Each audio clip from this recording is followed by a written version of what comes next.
back to Suburban Garbage Garage. Back again under the car here. And I'm trying to put in the limiting clips for the sway bar. So we can start reassembling everything for the car. Can't really see what's going on up here. Get everything backlit, make it look like a mystery. I'm taking the old rubber hose. Just a piece of radiator hose with the hose clamp on it off. Check. See how this looks.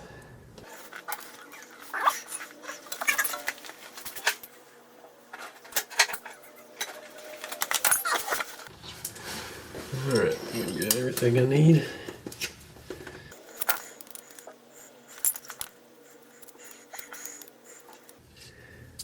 And the hex heads on this might be US. Let's see how this works out. Gonna leave a little bit of play on it. Tighten her in a little bit at a time. Try to evenly cinch it down.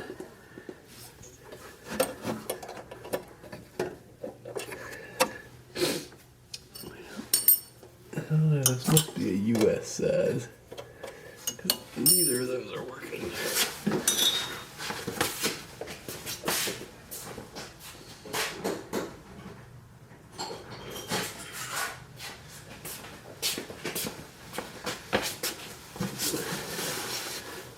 Pro tip when you're when you're replacing nuts and bolts on your car, it's usually easier if you try to stick with one, either US or metric.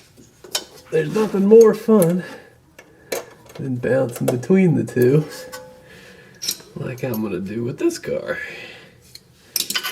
You know, sometimes it's easy just to grab that US bolt because it kind of fits, but at some point it'll come around to bite you in the ass.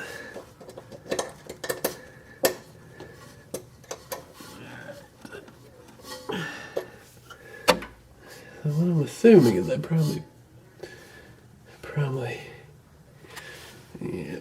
that way too far out. Loosen it.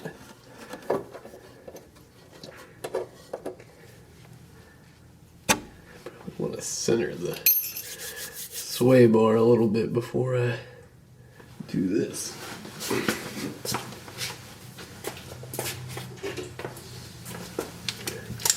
We'll measure from the mount to the end of the sway bar.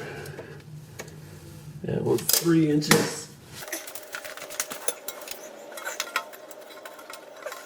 2 inches.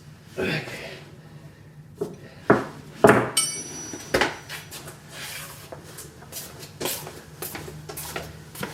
So 2 inches on the other side. So I need to go a 1/2 inch in the other direction.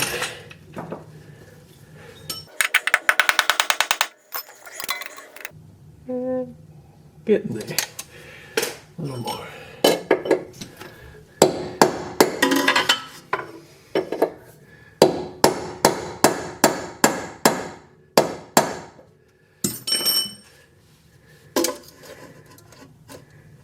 And yeah, about right on. Pushing that out a little bit on the back side.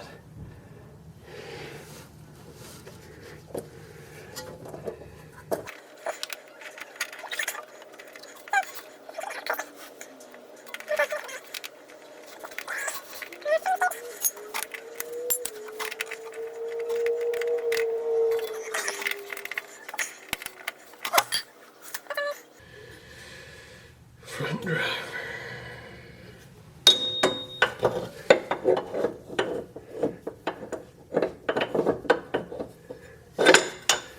Let's see how this looks.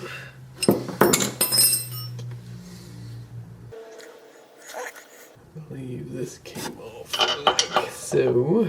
So now I'm working on the sway bar link.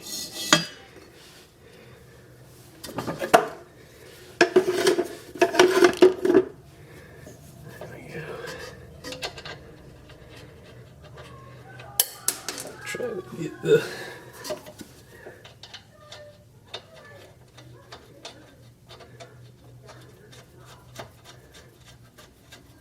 these splines lined up. I figure the best way to do it is just assume that axle all the way down is about even on both sides. I got both sides jacked up pretty even, so axle to the bottom should be pretty even.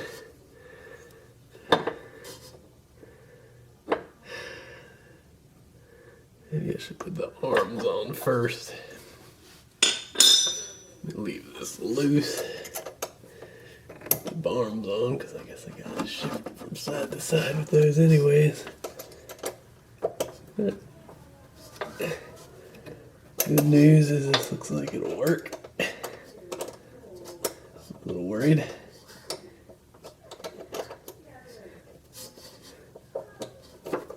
There we go.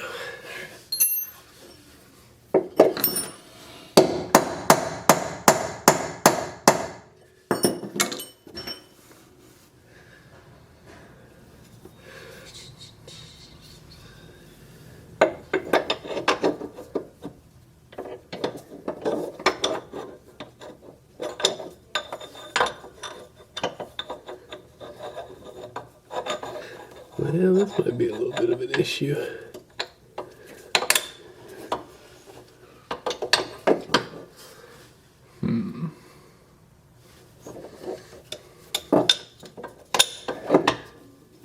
Yeah, okay.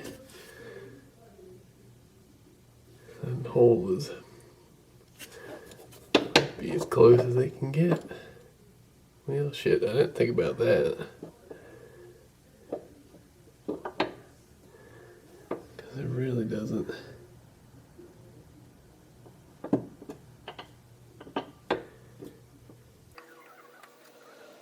wonder if let's see. How close could I get?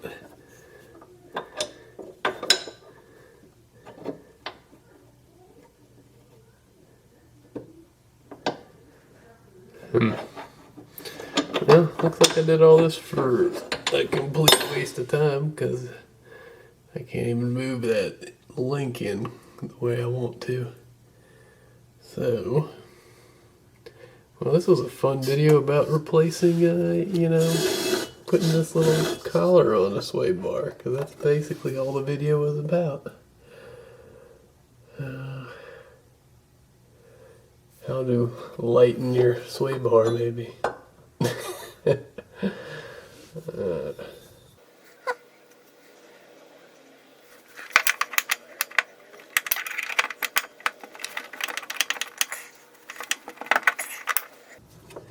Well, I'll leave the adjustment the same then. That's just the way it's gonna be. Oh well.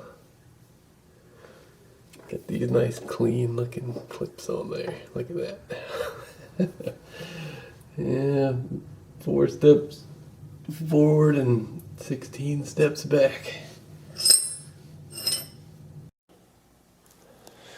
Welcome back.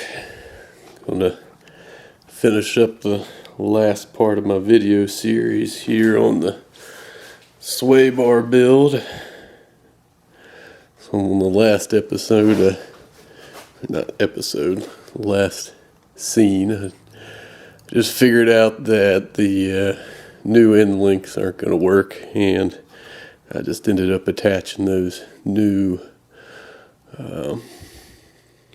limiting side-to-side limiting bits and putting everything back together. Had a video of it. I shot all that about a week ago, and I did a whole video of me putting everything back together, and I went out for a test drive and videoed all that, and then my memory card got full, so I went back and tried to delete some old videos, and you know I deleted those. instead. So fool mistake me, right? In the meantime, so everything's back together. In the meantime, yeah, so I figured better instead of just leaving everybody hanging and not showing the results of my labor. It didn't get faster. Like I said before, maybe that I guess making the Celica faster was a bit of a fail, but it is still fun to drive. And anytime your car is back together and on the road is always fun. Anytime you can drive your project car, it just makes it that much more of a fun experience. Nothing worse than having a non-running project car. Another thing I worked on was my new camera mount. So I made this new camera mount so I can hopefully get slightly better shots of the inside of the car while we're driving around. Alright, that looks pretty good. Hopefully, it's like y'all can't see, it's right next to my elbow. Hopefully I don't bump it or nothing. Mount seems stable. Alright, here's the inside of the Celica. I haven't did a brief walkthrough on my earlier video, but for anybody, I changed the transmission, but the shifts feel a little different. They're not as light, like the engagement's a little heavier, but overall I think it feels good. The H pattern feels nice, easy to find the gates. I replaced all the synchros, so all that feels good. The only weird thing, you can't really see it, the oil pressure. It's on the other motor, it's a dummy light, and on this motor, it's a gauge. So if the gauge pegs, that means the dummy light would be on, and otherwise the gauge just sits down at the bottom. Everything else works. Speedometer works. I used the MR2 turbo cable driven speedometer and housing, speedometer, the gear and the whole unit for the transmission that drives the speed gear. That's an MR2 turbo piece. And fixed the radio while I did the computer. The computer's sitting back where the old computer was. Yeah, I mean, everything works well.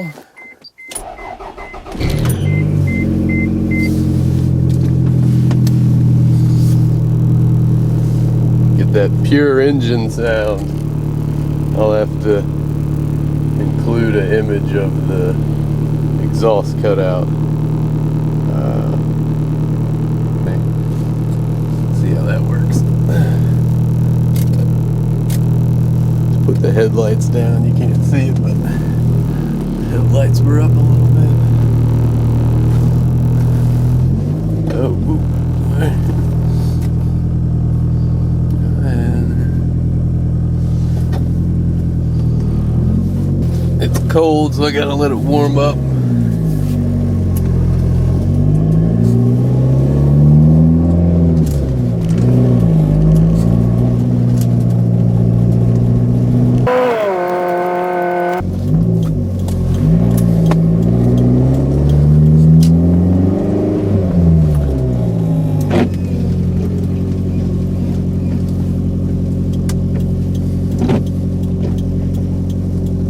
The car is 30 years old now, so it doesn't need an inspection. I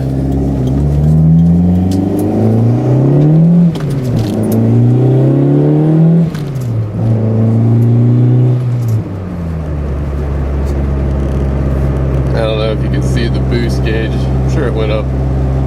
I'm short shifting at about 4,000 and half throttle. The red line's like 6,800.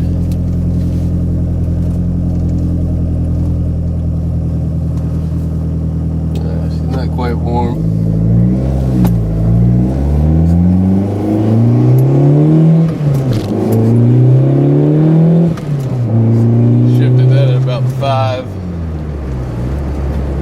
I mean, that's more power right there than she ever had with the 2-liter non-turbo. That's only rated for like 130 horsepower. This is only running 8 pounds of boost. I don't know if you can see the boost gauge down by my knee, but it's only pulling up to 8 pounds, but it feels good.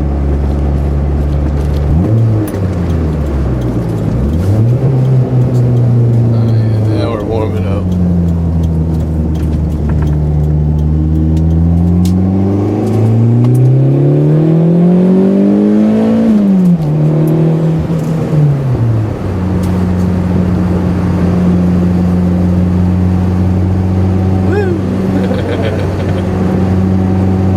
Tires are still cold. This is a little curve in the road, so I don't want to push it. Just do a little third gear pull.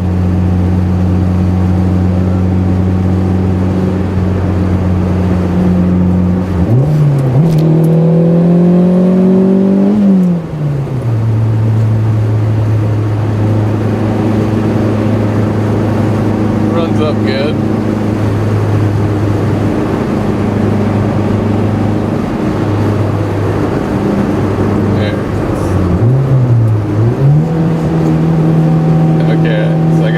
Brake it. The engine is rated at 260 at 11 pounds of boost, and I'm only running 8, so I gotta figure that's maybe 240 horsepower. Right now there's no cats on it, so there could be a little bump from that, just not having cats. Oh, sway bar. We did a sway bar, so let's try a little turn here. Still feels stable. No clicks or clunks or bumps or anything in the back.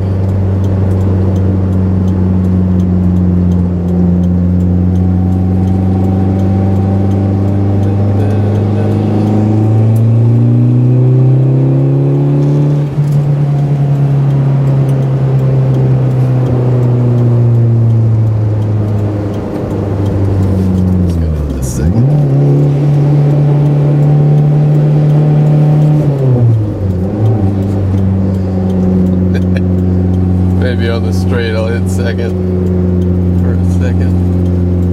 Second pulls up to 60, and I'm at 35 now.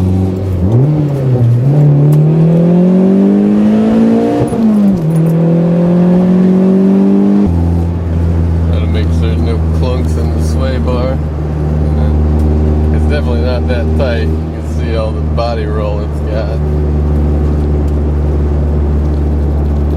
Sway bar helped. It used to body roll like a dang boat on the ocean, but cut it down. Still needs a little help. I'm gonna put some KYB gas adjust, not gas adjust, AGX, KYG AGX on it.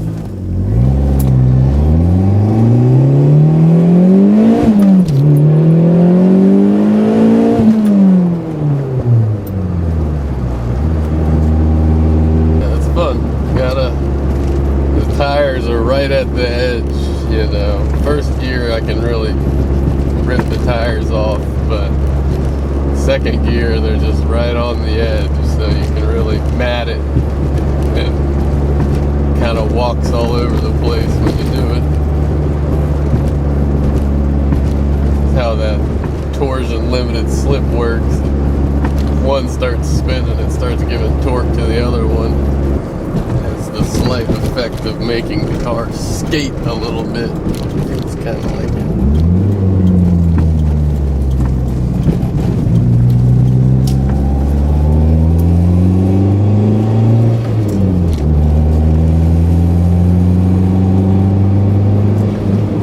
My concerns was at the autocross, I didn't feel like I was having as much front end traction. Yeah, it kind of plow, and I think it would almost lift the wheel off the ground and, just completely get rid of the traction. some people say disconnecting the front sway bar entirely is a good solution, because maybe it picks the wheel up and it kind of, you know, once that wheel lifts up, you don't have that rubber on the road. It's no traction. So that could make sense. I've heard a lot of Toyotas say at 8/10 it feels good, at 10/10 it starts to really just get sliding around and kind of leaning back and forth, which, I mean, I think the same can be said for most just kind of sports cars or grand touring cars, where the ride out, you know, the need for a smooth ride that you can live with outshines the need for a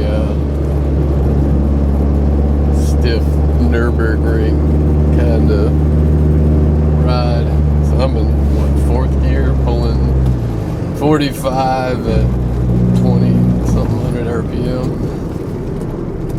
The ratios in this transmission are a lot wider. So second gear will tack out at about 60 miles an hour, which is really nice.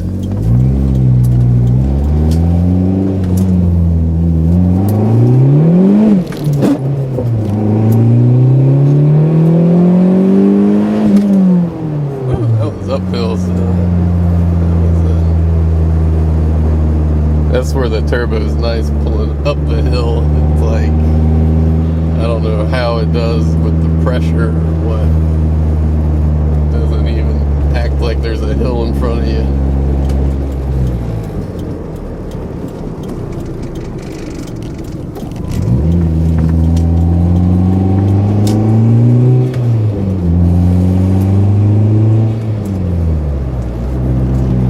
That's the other thing you can't really tell is just the driving around town, fifth gear torque, so 45, I'm in fifth gear, and it's turning 1800 RPM.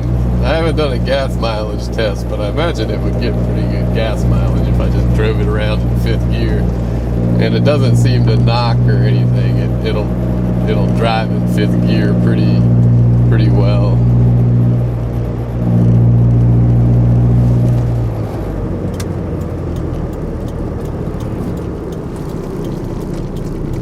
I think just the way that the software mapping works with the coil on plug design, you know, they can advance and retard the timing as they need to. I think the way that works just making it's head and shoulders better than any of the distributor based 3S motors. Alright, there's a test drive. There's the Magic. I hope you enjoyed it. It might not be faster, but it's still a hell of a lot of fun.